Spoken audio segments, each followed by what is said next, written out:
So there's additional pose that can be interjected into the protocol sequence in replace of reclined pigeon. The name of that pose is deer twist, and I'll be demonstrating that here. I have a couple of props available to me here, and I'll be demonstrating each of those separately. I've got 2 blocks wrapped in a blanket, and then I have 2 pillows off of the couch. So to come into deer twist, it might be easiest to start by aligning yourself on a mat. We want to take here, my right thigh is parallel to the front edge of the mat, and you can see that my right shin is lined up with the long side of the mat. I'm going to bring my left knee towards my right heel and then allow my left shin to be parallel to the back edge of the mat.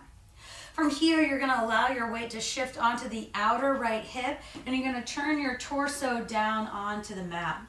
You might be able to come onto your forearms here, in which you can just pause here. Most of the stretch is coming through the low back, the top of the gluteals through the low back on this top side, which is my left side. Then you're getting a nice stretch on the bottom or the right outer hip as well.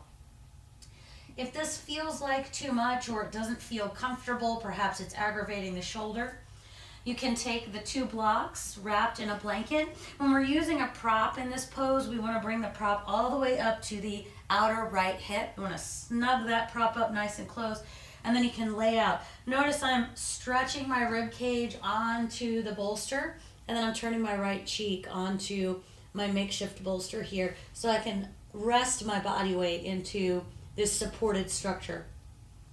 If laying all the way down there is too much, you can take a firm pillow from the couch, place that close to the trunk of the body. Same pose here.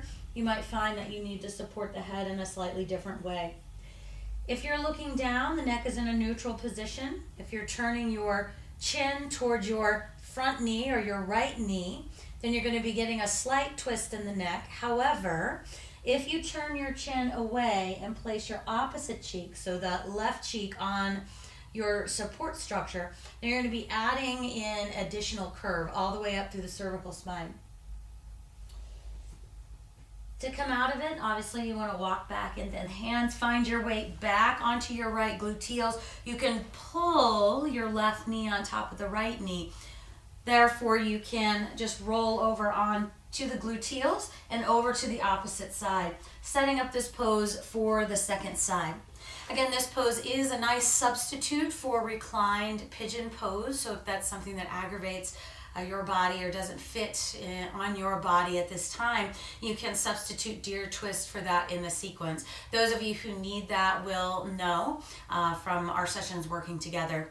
Deer twist also just feels good, and it supports the 2 major pieces of quantitative results that we're looking for here in the study. As always, if you have any questions, please let me know. I'm available via email and on my cell phone. Thanks.